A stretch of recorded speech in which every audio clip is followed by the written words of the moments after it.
Loose Women, the podcast, is brought to you by Mecca Bingo. The home of bingo besties where fun and laughter come together just like best mates. MeccaBingo.com is the home of legendary bingo. I love being let loose with me dobber. We all love a win, and the Mecca Prize Promise brings 3 bingo games every day, and everyone who plays wins. Players must be over 18, terms and conditions apply. Go to meccabingo.com for details and please be gamble aware. Coming up on Loose Women, the podcast. What do you think is the biggest misconception about you? That I'm a misery. That's not a misconception. So let me ask you, Yeah, okay. Has your big mouth ever got you into trouble? All the time. The problem with me is I speak before I put my brain in gear. I think anger is something that people don't talk about enough. There's this rage that's inside you of how unjust it is, the missing of that person, and it's not fair. The therapist said, I want you to go home to get a punching bag, which I did, and it really helped. Yeah. A car came alongside, an open top car, and in it were the Beatles, because they were playing that night in St Helier or somewhere, and we both went, "Ah!"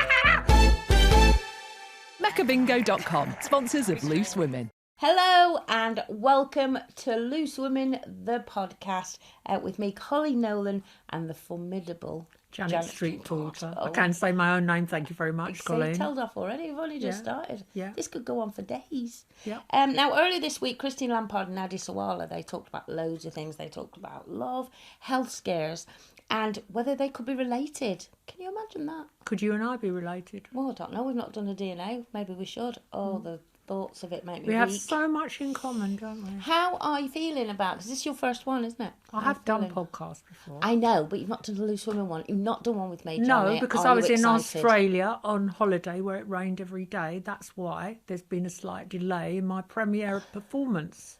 But are you which glad is this one. Are you glad it's with me? Oh, I'm glad to be back. I'm glad I'm doing it with you. Thank you. That's the question. That's we're correct looking at. answer, yeah. That's what it is. Got there in the end. Anyway, okay, our first question from our lovely viewers. What do you think is the biggest misconception about you? That I'm a misery. That's not a misconception. I'm not a misery. I'm a kind of intermittent misery. That's the first misconception. The second misconception about me is that I'm a kind of brash extrovert who likes making a lot of noise, going out all the time.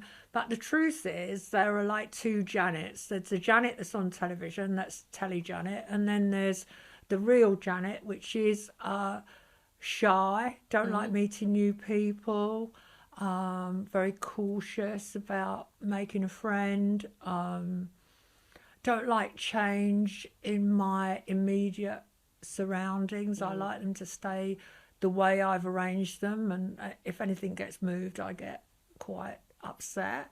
I'm a very private person, so the misconception is that I go on television, I blather all, talk my heart out, and I tell people what I want them to hear and what I'm prepared to reveal, but then there is a kind of wall which they don't get behind. Well, you say that. There is definitely a wall, I think, with you. But I think when you do get behind it, and I hope over the years that I have, and we've become really good friends, which I think we have, I think that people don't realise there's a really soft Janet. And I think you are soft behind that wall. But I don't think you let everyone behind the wall. I don't like revealing too much about myself because I think it's the blight of modern life. Everybody overshares, and I feel a little bit embarrassed about oversharing. And also, I feel that I want to have a bit of an air of mystery. Whether I've managed that or not, I don't know. I just am notoriously defensive as well. If anyone has a go at me, I'm not happy about it. I'm very, very thin-skinned. Gosh, I've gone through all my faults now. They're not faults. This is I love like it. first So 2 you are. minutes. But it's not a fault, is it? It's your... But I agree with you. I mean, I think when people see you on TV, like with me, they think I'm one of these people that will walk into a room and go hi and start telling jokes and be really. But you're not. And actually, I'm a bit like you in the way that I'm actually shy underneath it all. You know, if I go into a room and there's a load of people, I'll find the corner to stand in. I'm terrible at like networking and yeah, I don't stuff like. that. I hate the whole idea of networking. I never did it even when my career was kind of on the up, and when I was a television executive, the idea of networking made me feel kind of physically sick. And actually, when I joined this show, I had to be persuaded. Because I found it very, very intimidating to go into a room with a group of women who'd worked together for many years. It's a bit of a like going into, I imagine, a boarding school or something. It's a bit like first day of school, isn't it? Like Yes. a girls' school, really, initially. Yeah. That's a good question, actually, isn't it? So let's go on to the next question. You've got that one. Right, I've got the next question, and this is from Michelle. She says, I recently lost my best friend after she died of breast cancer. Oh, I'm sorry about that, Michelle.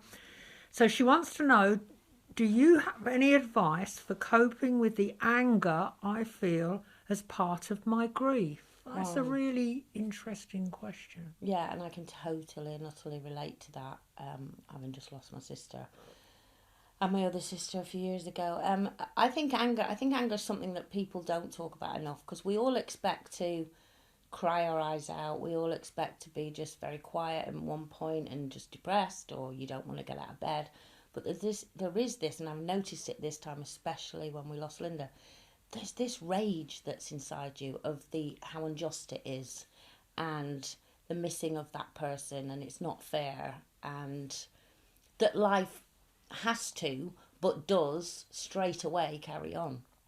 And I have found I've been much angrier this time.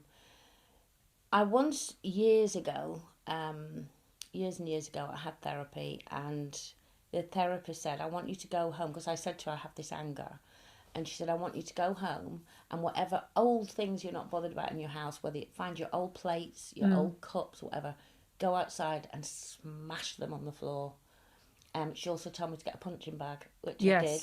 And it really helped. Yeah, I got a punching bag when I was really working helped. with a bloke who was so ghastly, I could not take him on and shout back at him. So he shouted at me, and he was loathsome. So I joined a gym and I boxed.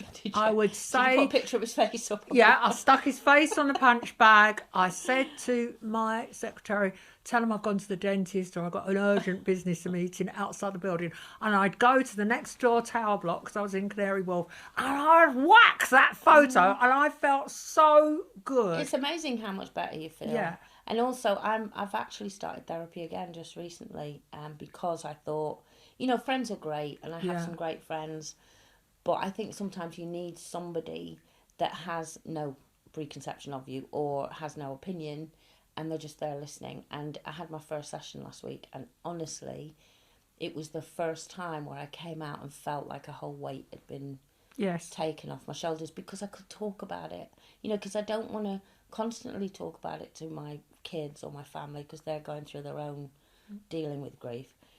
So for me, therapy is fantastic. And you have to find the right therapist, though, I agree, and I think the thing about therapy is it's much more readily available now online. I mean, my partner is a counsellor, and he does a lot of counselling online, and I'm always amazed at the wide range of ages and backgrounds of the people that now consider counselling completely normal part. Yeah, there's no stigma to it now. None whatsoever. And so I would say to Michelle, if you're worried about meeting a counsellor or choosing a counsellor in person, look online. There are loads of ways to do it. I mean, I certainly experienced this anger when a very close friend of mine died from breast cancer years ago, and she was so beautiful, and she was such a perfect friend, and we went on holiday together, and she was American, she was so glamorous, when she said she had breast cancer, I just couldn't believe it. I was so angry, and I thought, why her? Why take her? Because it all went to the inevitable, not for everyone, but for her, an inevitable conclusion. And also with Linda McCartney, who I was lucky enough to know, meet and spend some time with. And she was such an uplifting, jolly, fabulous person. And not only did she take great photos and she loved cooking, I really adored Linda. And then when she died, I just thought it's not fair. Yeah, it's not just, is it? Yeah. You know, and you go through those moments of, why does cancer take the wrong people? You know, but I remember with my sister Linda, when people would say, do you ever think, why me? And she used to say, why not me? You know, it doesn't, sadly, pick the right ones all the time. But yeah, so Michelle, punch bag, it's brilliant. Honestly, it really helps. Or anything old that you don't want, that you can go outside and smash to bits. But I feel you, and also don't rule out therapy, because it really, really, really helps. But I think we're going to take a break now. Okay. And when we come back, we shall be answering more of your amazing questions.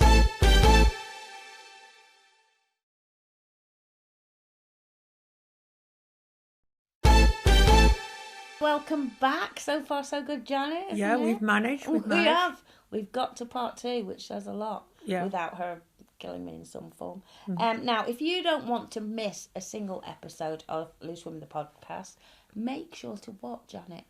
Follow and subscribe. Oh, she's good. Yeah, I She's can good. remember 2 words. Isn't it amazing? That's so true. That's right. But you can also rate us while you're there. Plus, it won't cost you a penny. I know that's what you like to hear. So, what's our next question? Katie, it's from Katie. She wants to know, what advice would you give a single girl in their 20s? Can you actually remember? Well, if I'm I just can't, saying. you definitely can't. Right. Single girl in her 20s. You start that one. Well, doesn't it depend where you're living, what your circumstances are, what your job is, or what kind of advice you want?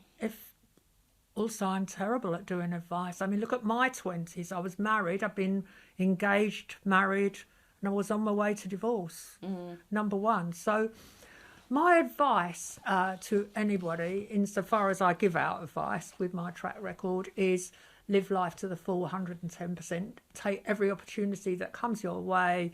See anybody that's fanciable. Well, you know what to do. Good advice.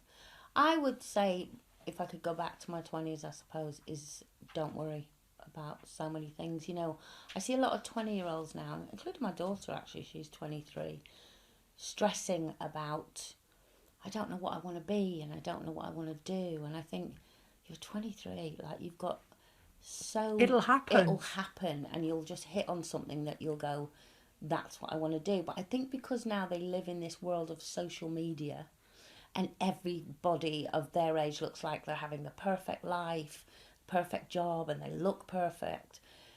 I've got to say that most of that is kind of fake, isn't it, really? They've got just as many problems as you behind that facade of, look how gorgeous I am, and look at this beach I I'm always on, think that a lot of young women look amazingly turned out, but that's a false facade. It's like you've built up her armour.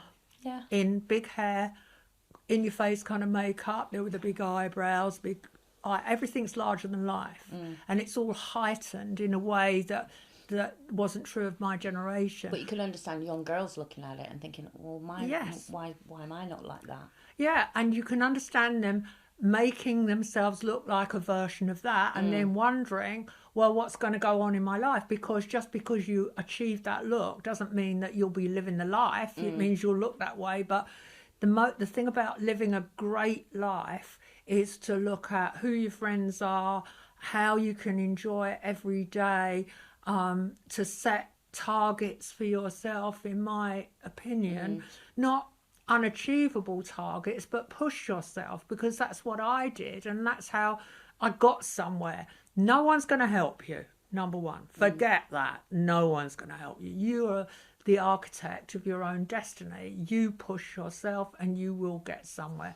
But Yeah. don't panic in your early 20s if you don't know what you want No, your no, destiny no. to be. 'Cause, I but think yes, enjoy exactly. life. I mean, if you can travel. You know, I'm in awe of the fact that my daughter and her boyfriend went off for 6 months and travelled everywhere. Yeah, I you know. travelled in my 20s. I was working on the Evening Standard. I had a really good job as a fashion editor. And then I just decided one day, right, we're going to go to America and buy a car in New York and drive all the way from New York to LA, right across the country, and see the America that no one tells you about, and America, the kind of back roads. So we took 3 months to do it, and then we spent another 3 months working for shooting stories, and I'd write stories for the Observer newspaper and other magazines.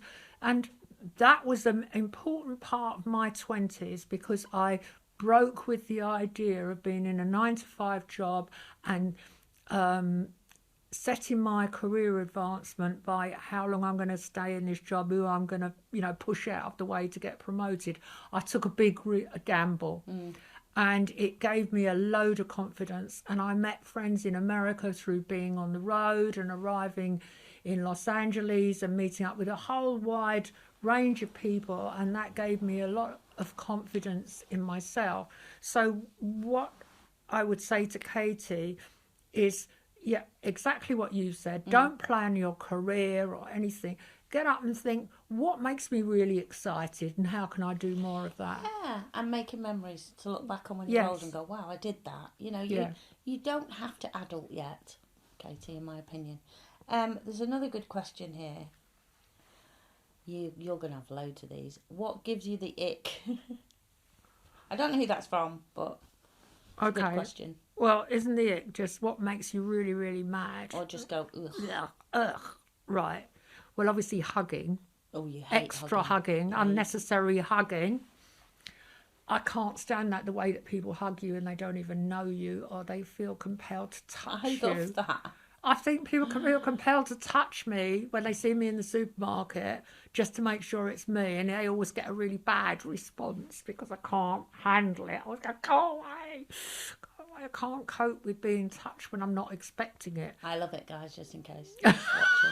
I love it. Touching when you like. What really gives me the ick, though, is being asked to rate things the whole time.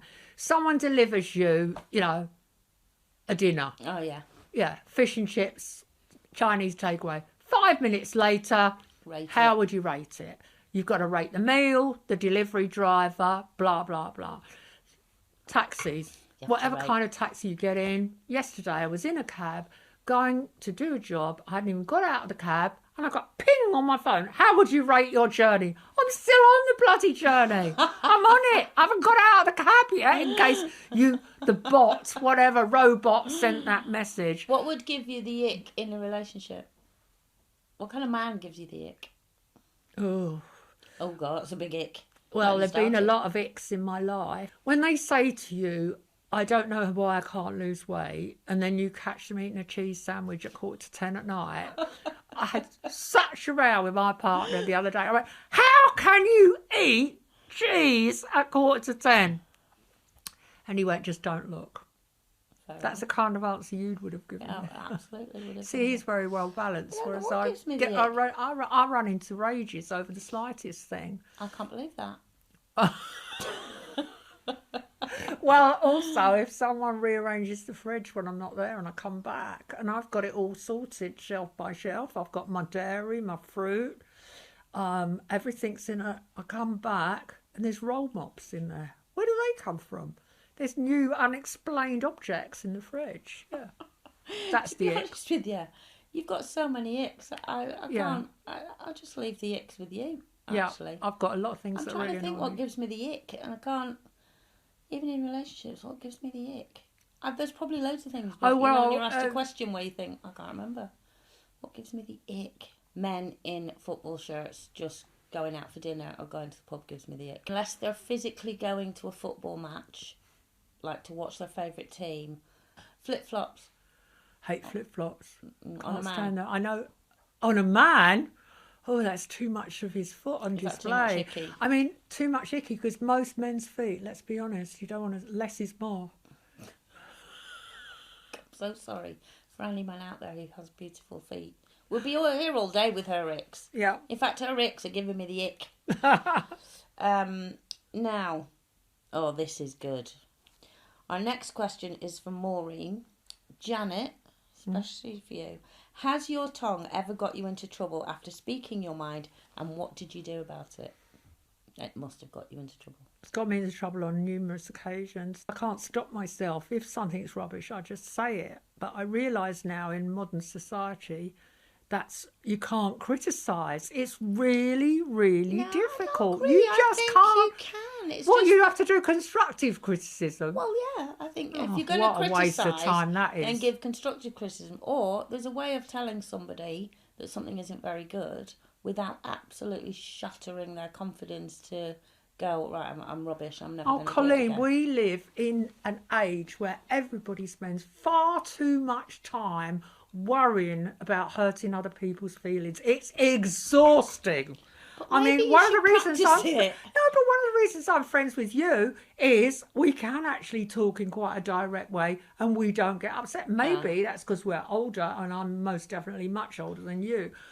But I feel every day now it's almost like self-censorship is happening on a major scale, that you think, oh, I can't say to someone, oh, sorry, that's rubbish. You just can't say that anymore. When I was in my 40s and I was really a whingy cow, Elton John wrote me a letter and told me I was absolutely a nightmare. Did he? And I had to lighten up. And I think I took that on board. And I did. I stopped moaning. And you're still best friends with him, so it was good. Yeah, and I've had other people tell me, you crossed the line, you said too much. But I've stayed friends with them. But yeah, I'm sorry. So I'm the not answer to that politically. question is yes, she does speak her mind, and yes, it gets her into trouble. Yeah, but I probably do it less now than I used to, if that makes everyone feel a little bit happier and more comfortable. I can't even imagine what you were like then back in the day. God. So let me ask you, Yeah, okay. Has your big mouth ever got you into trouble? All the time. The problem with me is I speak before I put my brain in gear. And also, I think in the industry we are in as well, I think, and you only have a certain amount of time to say something. So you say it really quickly and you haven't really thought about the bullet points, and then it can be misconstrued into something completely different. I think you're also very funny, and the thing is, you love a laugh, and you love having the last word and having a laugh, and having the payoff line, which is because you're a performer and you're a performer on stage before you're on television. So it's natural that you want to have the last word, and I can see how some people might think, oh, that was a bit near the mark. Well, I think because they don't know us. Yeah. Really. So sometimes when me and you, because me and you especially, we have that banter where we're always having to go at each other. Where you go, oh, shut up, Miss Nicey Nicey. And I go, shut up, Miss Grumpy. And then all of a sudden it's Janet and Coleen at war. Oh, and yeah, then in the it can newspapers, just explode from that. But that isn't because I've said anything wrong. That's just because they don't get our sense of humour. No. Or know us well enough to know we're not offended. Yeah, like, I'm not offended if you ever go at me or tell me off. Yeah. But have you ever said anything to your close friend or family member and they've just got that, no, I'm not taking it? Yeah, I'm sure I have, actually. That's just natural in life, and especially if all of a sudden you're angry and you'll just blurt something out because, words hurt a lot, and that's why now I'm training myself that if I get angry about something, I take myself away for 20 minutes to calm down, and then I'll have a discussion about it rather than just be angry and blurt something out that I might really regret later on. Have I said things that have got me into trouble on this show over 24 years? Hundreds of times. Where afterwards I've thought, oh, I didn't mean it like that, or I don't think that. It is a minefield, in actual fact I'm worn out, so we're going to go for a quick break now, if you don't mind. After which, do you know about this? We've got a question from our celebrity guest. Oh, yes. We have celebrity guests. Plus our star question, that's our favourite from this week's selection. So we'll be right back.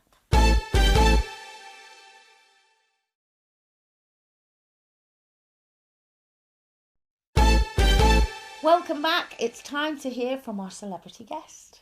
Hi, it's me, Paloma Faith, and I have a question for you guys. I'm constantly being told that the prime of my life is in my 20s, which I'm well past, and I want to know, as a woman, what age do you feel like you really came into your own and fully experienced yourself in all your glory? Can you remember that far back, Janet? I would say that the first time I felt I'd grown up and stopped being, you know, a sulky student and rebellious teenager was when I ran away from home.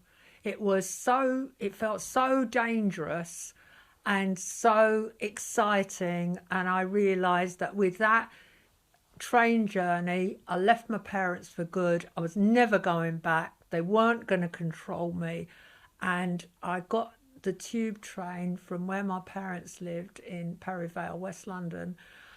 And I got on the train and I didn't actually have a ticket. I remember that when I got off at Earl's Court, which was where my boyfriend lived, I said to the ticket inspector, I'm really sorry, I haven't got a ticket and I'll send you the money. And he said, what's your address? And I said, my boyfriend's address. Oh. And so with that one journey, I'd moved. I'd gone. They'd lost me for good. Did you even have a boyfriend? Yeah, I certainly did. He was fabulous, and we were together. So what age were you then? 19, 18. Oh, that young. Yeah, my parents tried to get me to go back because I was supposed to be getting married to somebody else, and I called it off. And they said that... Getting married to someone else at that young age? I know, I was engaged to this guy who was an architect, and I cancelled him. Cancelled the wedding, I cancelled him. I'd met my first husband 3 days before, and that was it. I was convinced he was the one. Oh. And so I met my fiancé in a pub the night after I met my husband-to-be, and I said, it's off. And I just went, not going to marry you. And then I told my parents, they went berserk. And then the next Friday, I left home. I just waited till my mother was bunging the washing in the washing machine. So do you think that was your favourite time of your life, where you first it was the best? Felt independent and I felt free? Independent. I felt I didn't care what they thought anymore. All the rules that I'd had vanished overnight, and I could do whatever I liked. But I did know that there were a new set of rules, which was if I was to get on, I had to work super hard. And as a student, I had no money, so I had to get extra jobs and I had to be really resourceful. So I made clothes for Carnaby Street. I designed posters. I shared a job as a waitress. Obviously, I was absolute rubbish at that because no people skills. But I'd started a new phase in my life. And then pretty soon after that, I... dropped out of college and I got a job on a teenage magazine. And from the minute I started on that magazine, I knew that I was well and truly off on my career. Oh, yeah, nice. It was a very exciting time because Lynn Franks, who absolutely fabulous is based on, she was our secretary. And Frankie McGowan, whose sister did Ready, Steady, Go, which was like the hot show. Mm-hmm. She shared an office with me and she was writing features. And it was absolutely exciting. And they'd say things like, oh, the Beatles are in the canteen today. And it was just such exciting time. Did you ever meet them, though? Well, the first time I saw the Beatles, I saw them in a dance hall in South London, really early on in their career. And then about a year later, I was on holiday with my friend Liz, and we were in Jersey, and we were wearing those very long, narrow skirts that were fashionable at the time. We were mincing down the road thinking we looked so fashionable and gorgeous. And we had the haircut, the wedgie haircut and everything. And a car came alongside, an open-top car, and in it were the Beatles, because they were playing that night in St Helier or somewhere. And we both went, bah! And then we tried to run, but we couldn't because our skirts were too tight. And years and years and years. Were they really famous then? Or were they just becoming famous? They were just becoming really, really famous. And then years and years later, I got to know Paul McCartney when he was married to Linda. And I said, I don't suppose you remember that moment when your career was starting and you were in Jersey and these two women screamed. And he went, well, it was a bit odd because the street was really quiet. And suddenly there was like, ah! There's just two women, or young girls as we were then. Must have been exciting times then. Oh my goodness. And the Rolling Stones, I used to go and see them rehearse on Sundays. And Why? How were you allowed to go and watch them rehearse? well, they played in Ken Collier's club off Charing Cross Road on Sunday afternoons. And you could just go in? You could go in and it was like 2 bob or something, nothing. It was just because it wasn't a proper gig, and they'd be starting and stopping numbers and working out new numbers. And I was a complete rhythm and blues fan, so I still have all my membership cards for all the clubs that I went to in my late teens. So I went on different nights of the week to one in Hampstead, one in Ealing. I went to Ealing Jazz Club, Crooks Cleek in West Hampstead, Six Bells in Chelsea. Saturday night was Flamingo night in the Flamingo in Wardour Street, and Sunday afternoons was Ken Collier's. So the Rolling Stones would rehearse. I was obsessed with them, and they were renting a house on Gunter Grove in Chelsea. My friend and I would follow them home on the Underground. We knew they'd get off at Earl's Court and then walk down the road, and we were like 100 yards behind. So Like groupies? Completely and utterly. Were you? Yeah.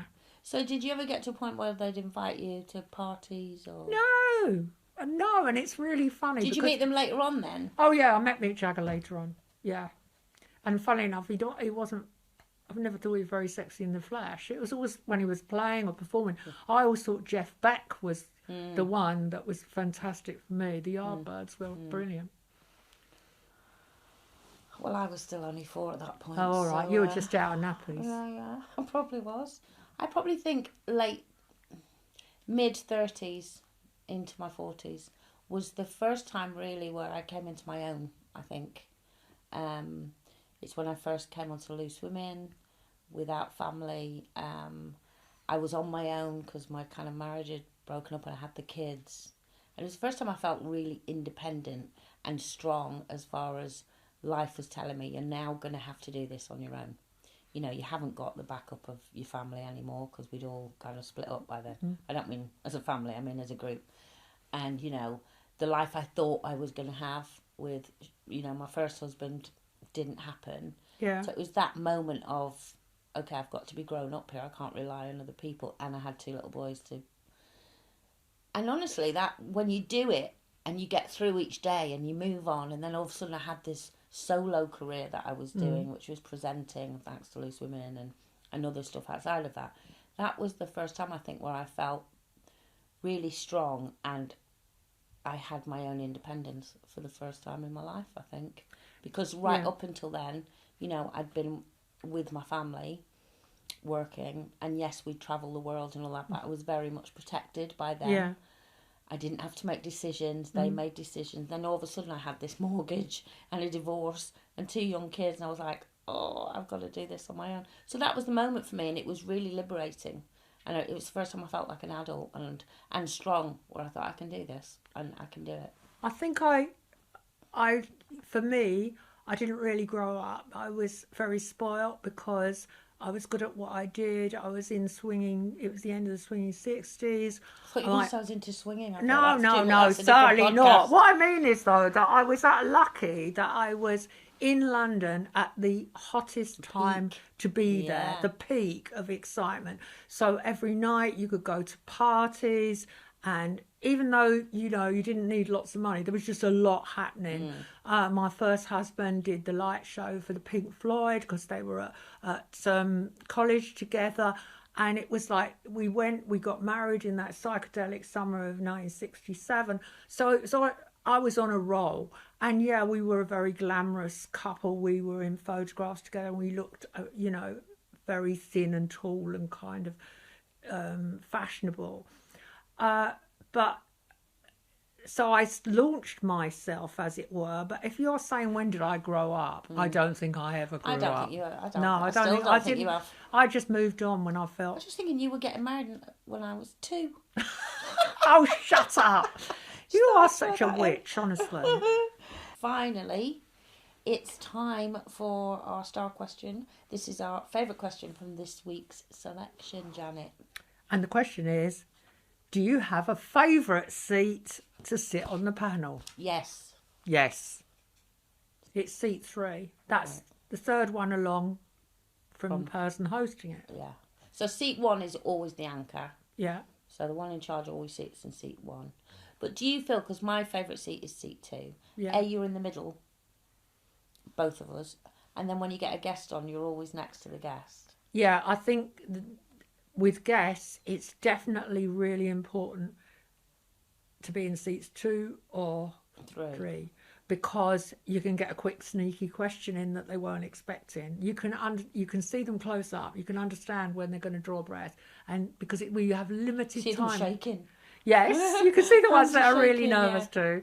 But more importantly, you can get a sneaky question in. Yeah, but have you noticed, Janet, me and you have to keep moving. We're the only ones that keep having to come out of our seats when we have guests because we have to move the stools. I don't think the people at home realise that it's like fine tuning, and you haven't mentioned the fact you always make your chair go up and down, so you're a little bit taller than me. Always. I always have to. No, it's not to make myself taller than you, Janet.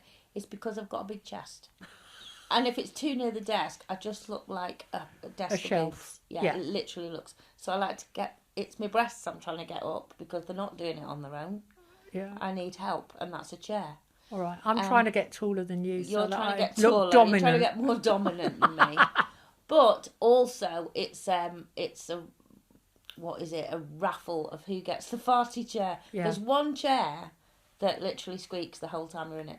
And if you dare to wear trousers that are leather or man-made leather simulated material, they Pleather. fart. Pleather. And you They- get the farty chair as The well. farty chair, the combination of fake leather trousers and the farty chair is ghastly. It is funny though. It is funny. Yeah.